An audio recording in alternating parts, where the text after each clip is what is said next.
বাংলাদেশ থেকে একটা বড় খুনিকে এসটিএফ অ্যারেস্ট করেছিল, জেনে রাখুন, যা নিয়ে বাংলাদেশে অনেক রেভুলেশন হয়েছিল। বাংলায় যখন চলে আসে তখন আমাদের এসটিএফ তাকে ধরে, এটা তাদের ক্রেডিট। তারপরে হোম মিনিস্টার নিজে আমাকে ফোন করে বলছেন, এতদিন তো কই আমি বলিনি, মুখ করিনি।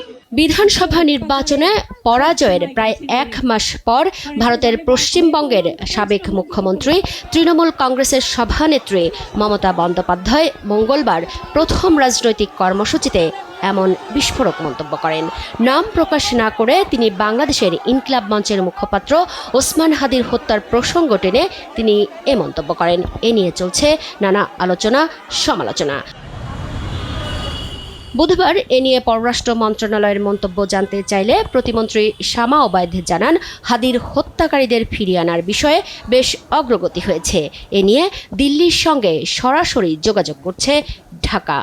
আকাশ পাতাল বলে তো লাভ নেই। আরেকটা দেশে নির্বাচন হয়েছে, সেই দেশে একটা পরাজিত হয়েছে, সেই পরাজিত একজন নেতা একটা কথা বলেছে, that is not our matter to discuss. আমরা এটা নিয়ে খুবই সিরিয়াসলি হোম মিনিস্ট্রি, স্বরাষ্ট্র মন্ত্রণালয় এবং পররাষ্ট্র মন্ত্রণালয় এটা নিয়ে কাজ করছে। হাদি হত্যার বিচার আমরা চাই। হাদি হত্যার ব্যাপারে আমরা ডিরেক্টলি গভর্নমেন্টের সাথে, কারণ আমার যদি এই কালপ্রিটদেরকে ফেরত আনতে হয়, তাদেরকে কিন্তু আমার ভারত সরকারের সাথে কূটনৈতিক সম্পর্কের মাধ্যমে আমার ফেরত আনতে হবে, এবং সেগুলো কিন্তু আমরা কাজ করছি খুবই সিরিয়াসলি।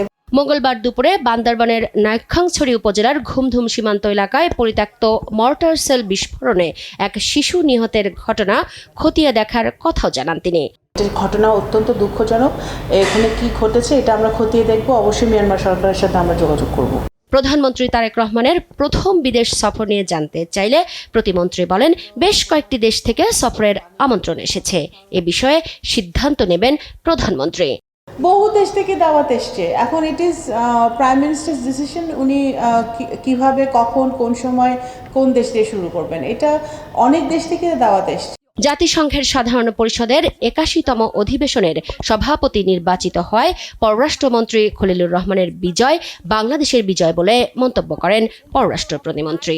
বলেন, ইউএনজির দায়িত্ব পালনকালে খলিলুর রহমান ছুটিতে থাকবেন কিনা বা পররাষ্ট্র মন্ত্রণালয়ে ভারপ্রাপ্ত কেউ আসছেন কিনা সেটা প্রধানমন্ত্রীর সিদ্ধান্ত।